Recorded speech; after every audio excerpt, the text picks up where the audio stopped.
Hello everyone, আসসালামু আলাইকুম। Welcome back to my new blog. কেমন আছেন আপনারা সবাই? আশা করছি অনেক অনেক ভালো আছেন। আমরাও আলহামদুলিল্লাহ অনেক ভালো আছি আপনাদের দোয়ায়। তো সবাইকে গুড মর্নিং। সকাল থেকে আমি আমার ব্লগটা স্টার্ট করলাম। তো সকাল সকাল ঝটপট নাস্তা বানিয়ে নিব এখন। পাউরুটি, টোস্ট আর চা বানিয়ে নেব আমাদের জন্য।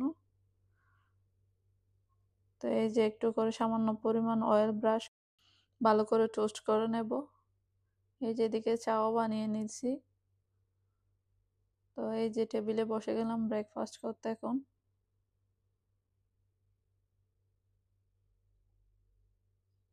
আমরা ব্রেকফাস্ট করে নিচ্ছি এখন।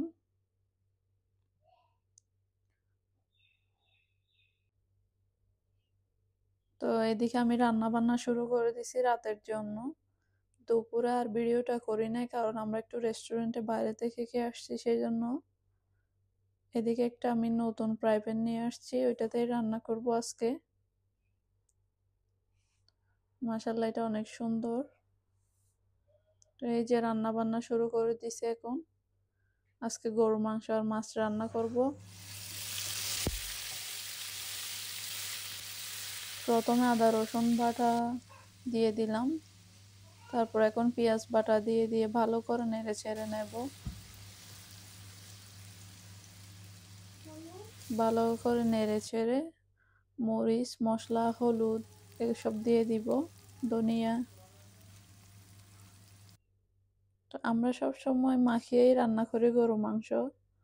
তো আজকে চিন্তা করলাম একটু কষিয়েই রান্না করি, হয়তো ভালো লাগবে খেতে। এখন সল্ট দিয়ে দিলাম সামান্য পরিমাণ।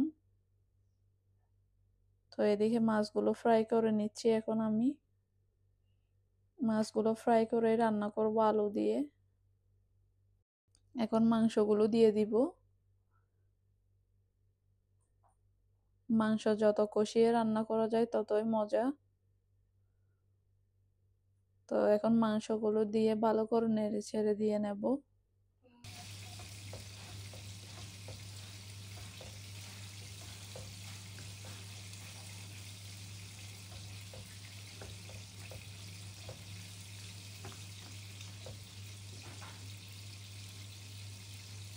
এখন ঢাকনা দিয়ে দেব, মাংসগুলো হয়ে যাক।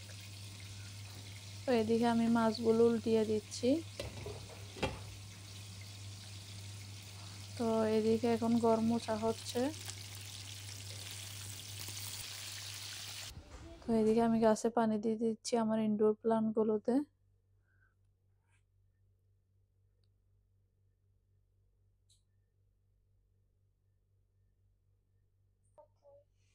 এই যে মাছের মশলাগুলো কষিয়ে এখন আলু দিয়ে দিলাম আর মাছ দিয়ে দিলাম।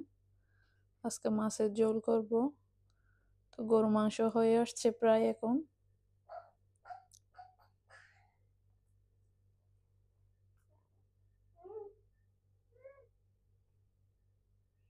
তো আমরা কিছুদিন আগে একটা বাগানে গিয়েছিলাম, ওখান থেকে অনেক বড় বড় সাইজের প্রায় 2 কিলো সাইজের দুইটা আম আনছিলাম। তো এতদিন পর একটা পাকছে ওখান থেকে। মাশাআল্লাহ, অনেক সুন্দর কালার, খেতে অনেক বেশি মিষ্টি। এই যে অনেক সুন্দর লাগতেছে। তো এখন আমগুলো খেয়ে নেব, রান্না হতে হতে এগুলো খেয়ে নেব এখন।